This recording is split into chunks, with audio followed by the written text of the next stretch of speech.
श्रोतव्य। एक सज्जन बोले कितना सुने, हमेशा कथा के सुनते रहे। आप भी कथा सुना रहे हो, कुछ दिन पहले भी कथा सुनी थी, फिर और सुनी थी और सुनी थी, कितना कथा सुनते रहे? कोई सीमा होगी कथा सुनने की? इतनी कथा सुन लो। आप या तो निर्णय बता दो कि हाँ 100 कथा सुनो, 200 कथा सुनो, 500 कथा सुनो, कितनी कथा सुने? मैंने एक निवेदन किया उनसे, खाते समय नहीं सोचते कि कितना खाएं। कल भी खाया था, आज भी खाना जरूरी है क्या? सुबह भी खाया था, शाम को खाना जरूरी है क्या? एक बार दिन में भजन करना है, उसके लिए तो खूब सोचते हो कि करें कि नहीं करें, क्या रोज रोज करें क्या? और एक दिन में कितना बार भोजन करते हो?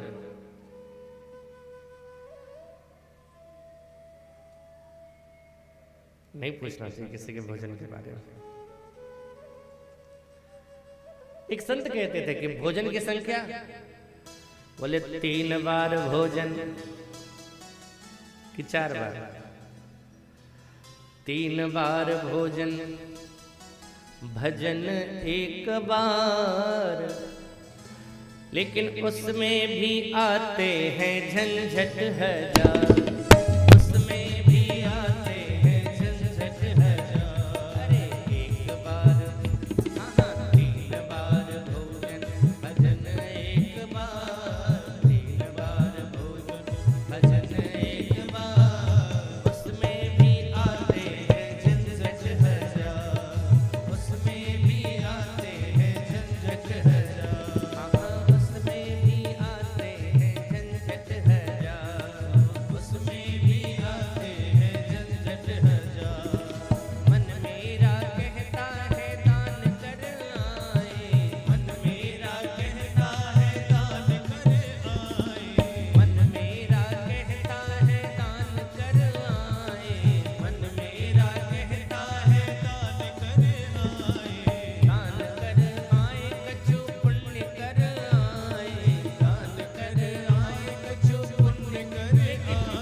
जिस तरह से शरीर की संपुष्टि तुष्टि के लिए भोजन आवश्यक है, उसी तरह से आत्मा की संतुष्टि और संपुष्टि के लिए कथा और भजन आवश्यक है, और रोज होना चाहिए। कई लोग कहते हैं वही कथा क्या बार बार सुनना, कभी ये नहीं सोचता वही रोटी दाल चावल रोज रोज क्या खाना। किसी दिन कंकड़ पत्थर खा के देखते हैं, किसी दिन पेड़ चबा करके देख लेते हैं, वही रोटी दाल क्यों खाए? साहब ठाकुर जी की कथा है, लेकिन आदमी आज का जो मानव है भगवान के भजन से नहीं जुड़ता। ठाकुर जी ने मनुष्य की आयु क्या दी है कलयुग में? वैसे अन्य युगों में तो ज्यादा थी।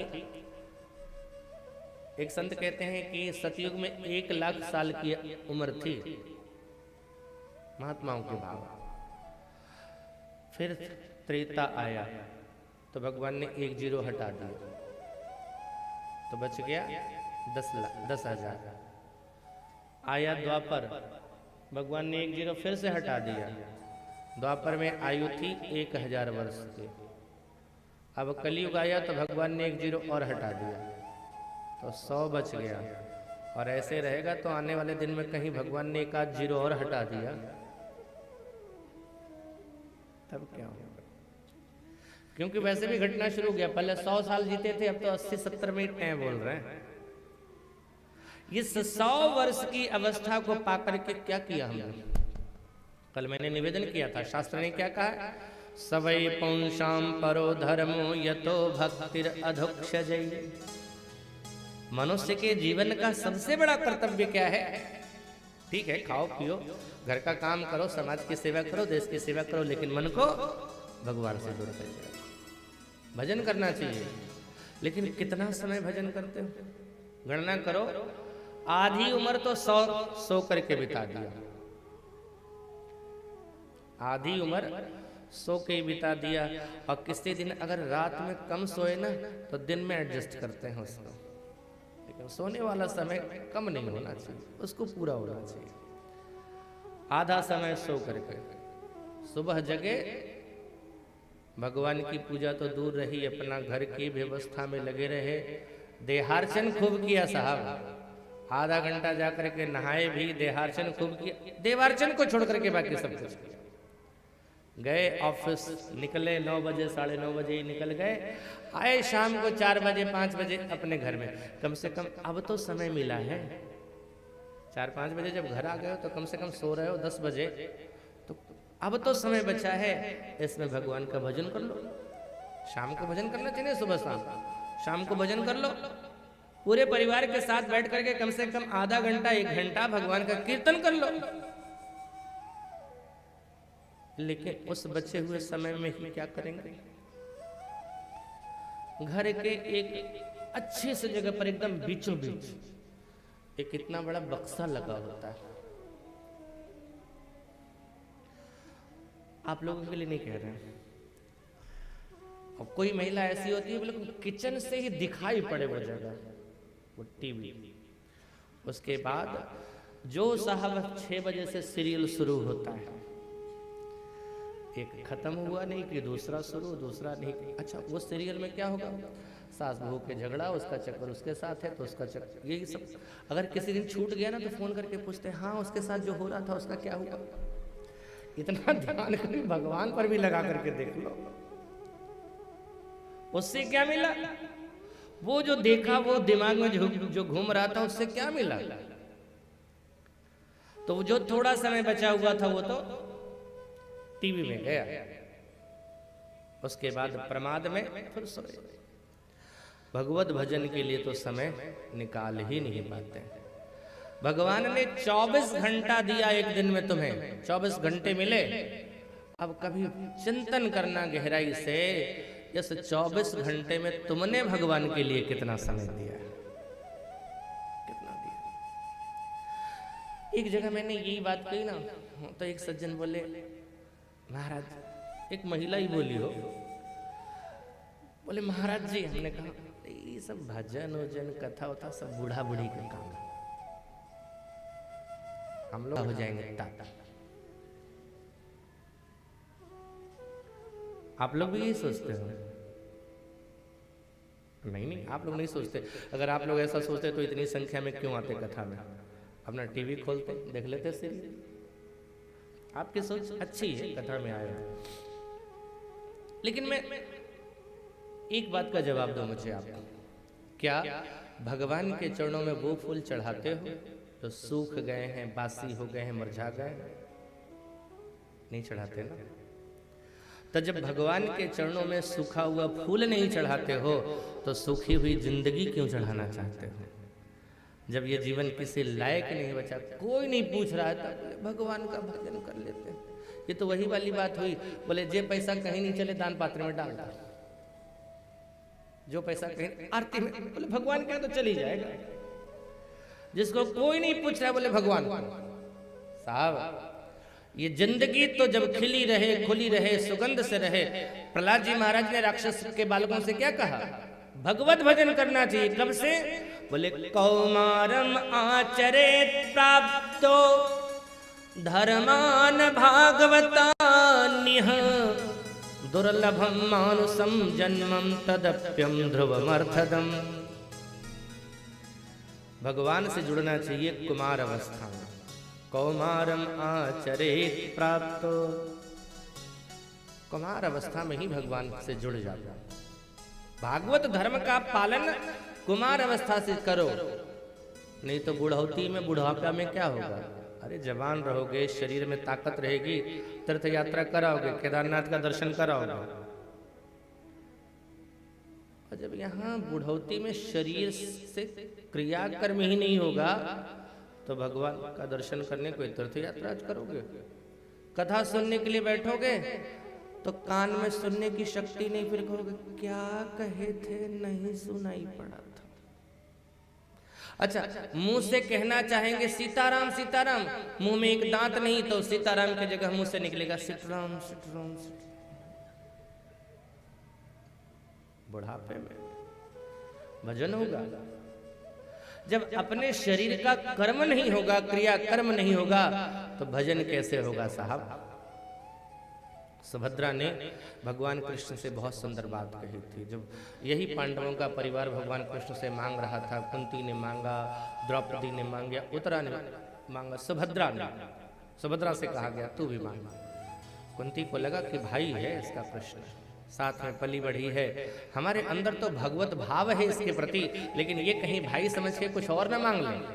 लेकिन साहब सुभद्रा ने जो शब्द कहा है, क्या कहती है? कृष्ण त्वदीय पद पंकज पंजरांते अद्यैव विशतु मानस राजहंसः प्राण प्रयाण समये कफवात पित्ते तो कंठावरुद्धन विधौ स्मरणं कुतस्तः। हे प्रभु कृष्ण, त्वदीय पद पंकज पंजरांते, हे ठाकुर तुम्हारे चरण कमल रूपी मान सरोवर में, उस कमल में मेरा मन हंस बन करके विचरण करे। जैसे हंस मान सरोवर को छोड़ करके कहीं नहीं जाता है, ऐसा ही मेरा मन तुम्हारे चरण कमल को छोड़ के कहीं न जाए। और कब से? बोले अद्यैव, आज नहीं, बोले अभी। अद्यैव विशतु मानस राजहंसः, अभी प्रविष्ट हो जाता। भगवान ने विनोद में कहा भी, अरे सुभद्रा अभी तो तू युवा है, संसार में है, संसार के सुखों को देख, संसार की व्यवस्था को देख, बुढ़ौती में बुढ़ापा जब आएगा तो भजन कर लेना। तो बहुत सुंदर शब्द कहती है, प्राण प्रयाण समये कफवात पित्ते। प्राण के प्रयाण का जब काल आएगा सरकार, जब इस प्राण के प्रयाण का समय आता है, यानी बुढ़ापा अवस्था जब आने लगती है, तो हमारे शरीर में तीन हैं, कफ पित्त वात, ये तीनों के तीनों बढ़ जाते हैं। प्राण प्रयाण समय कफवात पित्ते, ये तीनों के तीनों बढ़ जाएंगे तो कहाँ भजन हो पाएगा? कंठावरुद्धन विधौ, कंठ तो अवरुद्ध हो जाएगा, कुछ कर ही नहीं पाएंगे।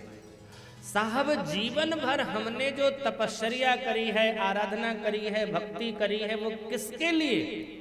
एक समय की तैयारी है। जिस तरह से कोई विद्यार्थी पूरे वर्ष अगर पढ़ाई करता है तो परीक्षा कक्ष में बैठ करके 3 घंटे में समस्त प्रश्नों का वो हल कर देवे, इतनी क्षमता उसके अंदर आ जावे, इसीलिए उसकी पढ़ाई है, उसका अध्ययन है।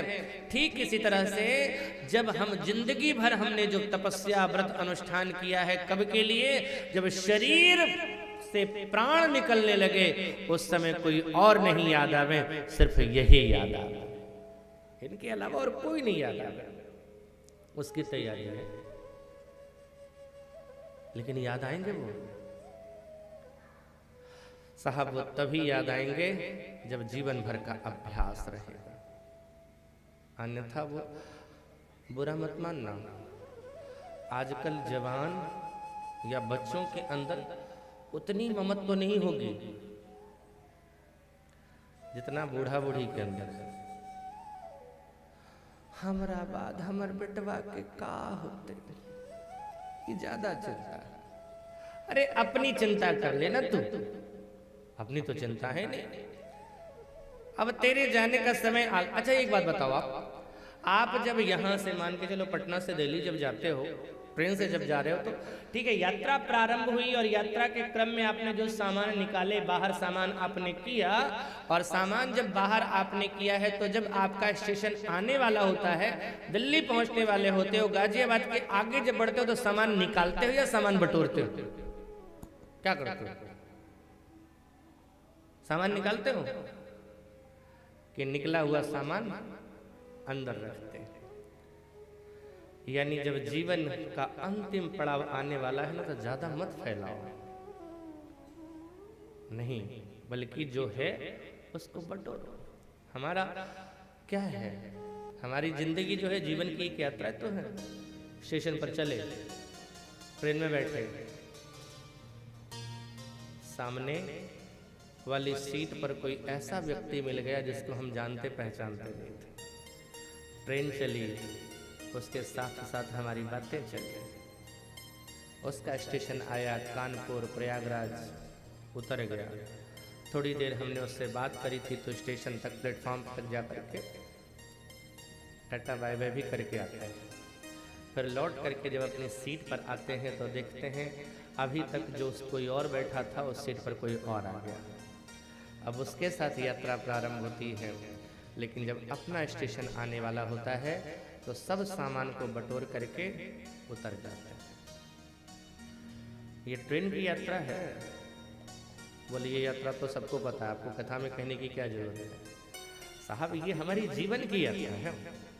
हम भी जब इस संसार में पैदा हुए, जिसको कभी हम न पहचानते थे न जानते थे, वो यात्री मिला, परिचय हुआ।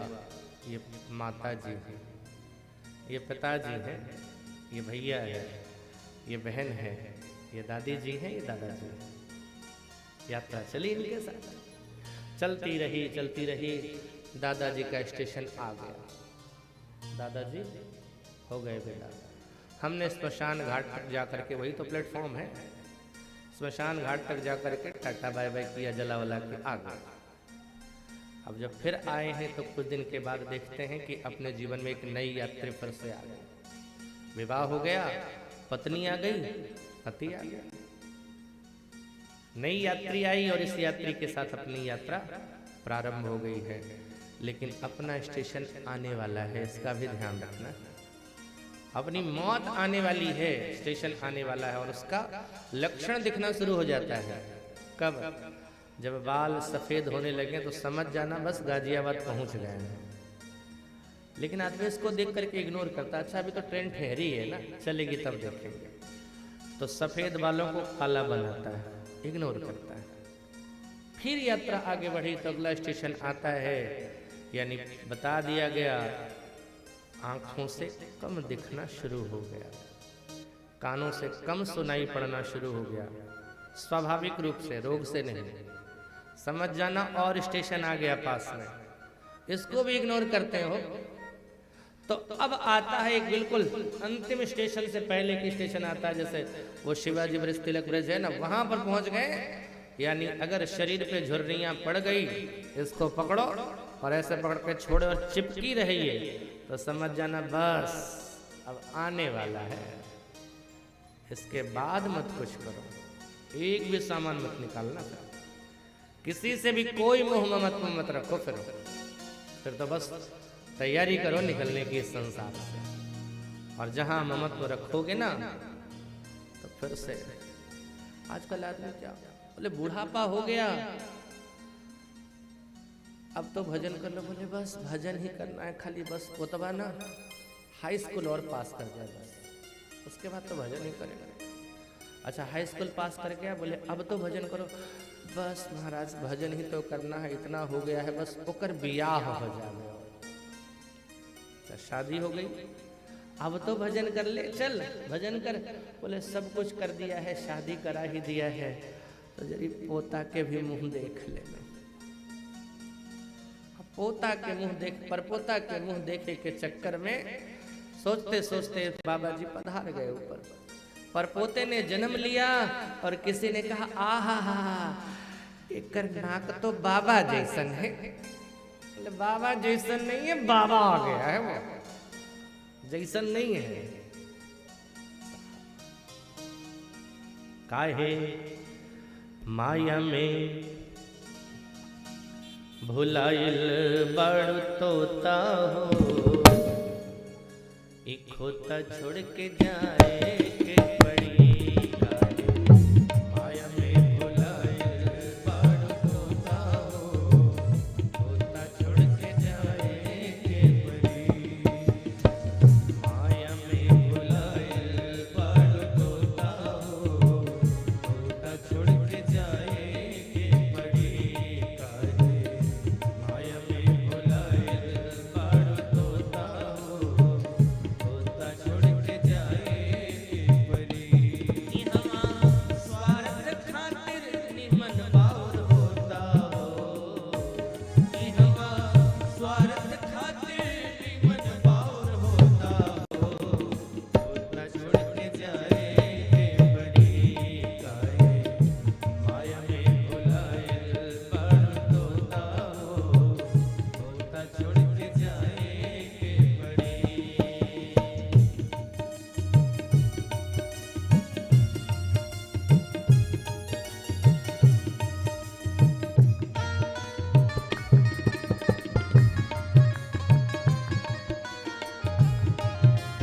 दोनों हाथ उठा के ताली से गा।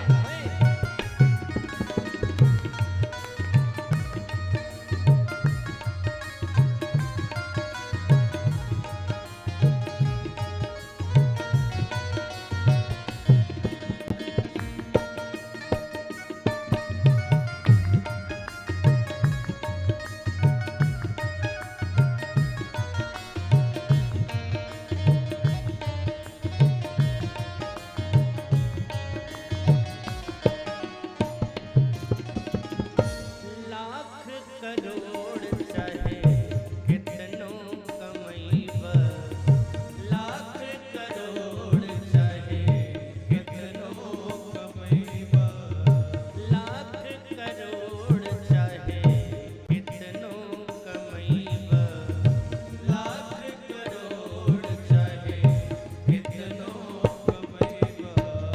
हाल खियालनत लेके का जैब, काल खियालनत लेके का जैब, काल खियालनत लेके का जैब, काल खियालनत लेके का जैब। इहवा भोले ले हैं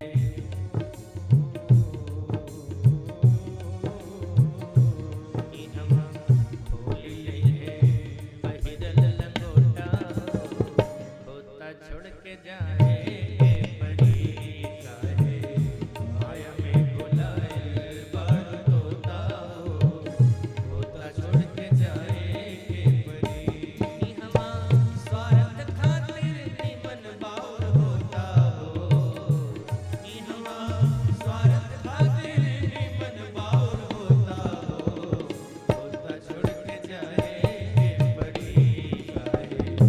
माया में भुलाइल बड़ तोता हो, खोता छोड़ के जाए के पड़ी काहे। माया में भुलाइल बड़ तोता हो, खोता छोड़ के जाए के पड़ी। इसलिए राजन, सुखदेव जी कहते हैं, राजन मानव को शरीरधारी को तीन काम। पहले श्रोतव्य, जितना हो सके भगवान की कथा को सुनो। कथा सुनने से क्या होगा? कपिल भगवान भी माता देवहूति से कहते हैं, सताम प्रसंगान्मय वीर्य संविदो भवन्ति हुत कर्ण रसायन कथा। माँ, अगर संतों का संग करोगी तो संत क्या करेंगे? तुम्हें मेरी कथा सुनाएंगे। और जब कथा सुनाएंगे तो क्या होगा? बोले तज्जोषणादास्त्रिपवर्ग वर्त्मनि, तुम्हारे जीवन के हृदय में जो विकार बैठे हुए हैं वो निकलेंगे, और निकल करके श्रद्धा भक्ति रतिरनुक्रमिष्यति, श्रद्धा बढ़ेगा, रति बढ़ेगा, और अंत में भक्ति आ जाएगी, प्रेम जागृत हो जाएगा। भगवान से प्रेम जगाने का एकमात्र अगर कोई साधन है तो वो है भगवान की कथा। इसलिए सुनो। अच्छा, अगर कथा सुनाने वाले न रहे तब क्या करना चाहिए? हमेशा तो रोज कथा सुनाने वाले रहेंगे नहीं, तो कीर्तितव्य, भगवान का कीर्तन करो, खूब कीर्तन करो। और अगर कीर्तन करने में कोई रोके तब बोले स्मर्तव्य से क्षता भयम, भगवान का स्मरण करो। देखो साहब, संत यह नहीं कहते हैं कि भजन ऐसा होना चाहिए जो दूसरे को विक्षेप करे।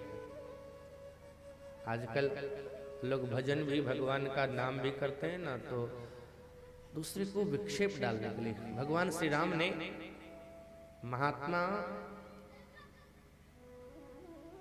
भरद्वाज से क्या पूछा था? वाल्मीकि से क्या पूछा था? प्रभु, मुझे रहने के लिए वो जगह बताइए जहां पर मैं जाकर के रहूं, लेकिन मेरे रहने की कारण मुनि उद्वेग न पावे कोई, किसी को विक्षेप न होवे मेरे रहने की वजह से। अगर साहब तुम्हारा कीर्तन लोगों को विक्षेप डाल रहा है उनके अपने निजी काम के लिए, तो बदलो।